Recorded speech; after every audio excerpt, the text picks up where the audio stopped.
कहानी का शीर्षक सियाह रात का रहस्य।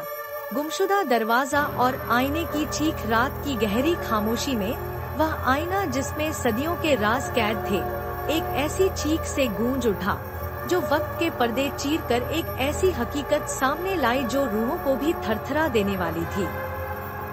शहर से दूर एक सुनसान सड़क के किनारे एक प्राचीन हवेली खड़ी थी। इसकी दीवारें काली पड़ चुकी थी और खिड़कियां हमेशा बंद रहती थी।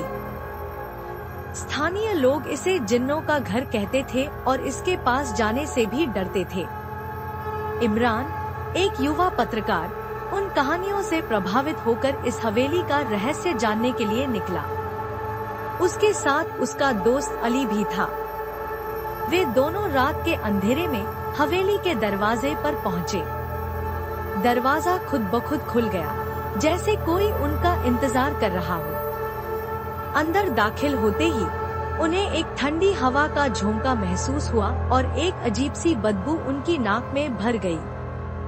हवेली के अंदर घना अंधेरा था, लेकिन चांद की हल्की रोशनी में उन्हें पुराना फर्नीचर और धुंधली तस्वीरें नजर आईं। वे धीरे धीरे आगे बढ़े और हर कदम के साथ उनका दिल तेजी से धड़कने लगा। अचानक उन्हें किसी औरत के रोने की आवाज सुनाई दी। वह आवाज हवेली के एक कमरे से आ रही थी। जब वे कमरे में दाखिल हुए तो उन्होंने देखा कि एक पुरानी तस्वीर हवा में लटक रही थी और उसमें एक औरत का चेहरा आंसुओं से भीगा हुआ था। तस्वीर में मौजूद औरत की आंखें इमरान और अली की तरफ देख रही थी। उन्होंने डरकर पीछे हटने की कोशिश की, लेकिन दरवाजा जोर से बंद हो चुका था। इसके बाद हवेली में अजीबोगरीब घटनाएं शुरू हो गई।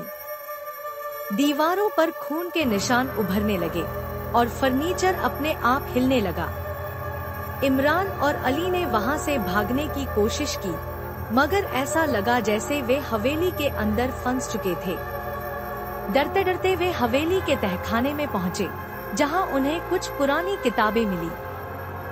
उन किताबों में हवेली के अतीत के बारे में कई डरावनी बातें लिखी थी।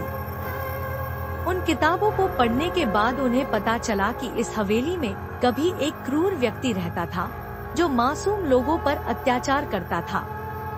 उसी कारण इस हवेली में भटकती हुई बुरी आत्माएं मौजूद थी।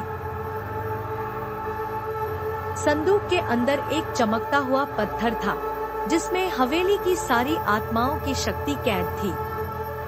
इमरान और अली ने जैसे ही उस पत्थर को उठाया, उसकी प्रकाश की किरणों से सभी भूतिया आत्माएं हमेशा के लिए समाप्त हो गईं। लेकिन जैसे ही आत्माएं नष्ट हुईं, कमरे में रखा एक पुराना आईना अचानक चीख उठा।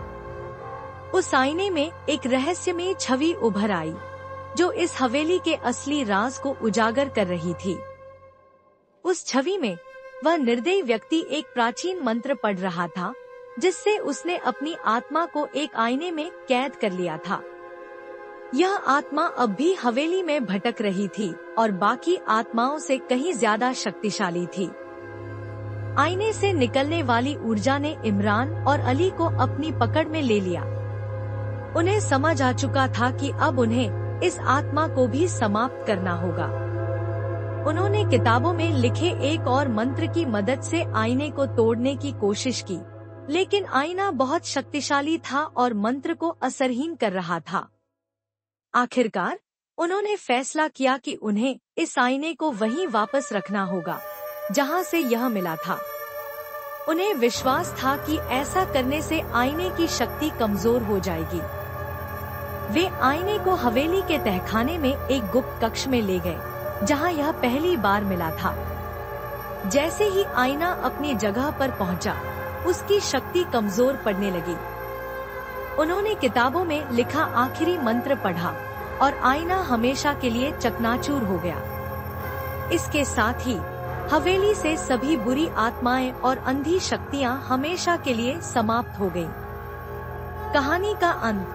उस रात के बाद इमरान और अली ने इस हवेली का जिक्र बहुत कम किया, लेकिन उनके दिलों में उस रात का भय और रोमांच हमेशा जीवित रहा। और आज भी जब रात गहरी होती है तो स्थानीय लोग कहते हैं कि हवेली में एक टूटा हुआ आईना रखा है, जिसमें अब कोई रहस्य बाकी नहीं।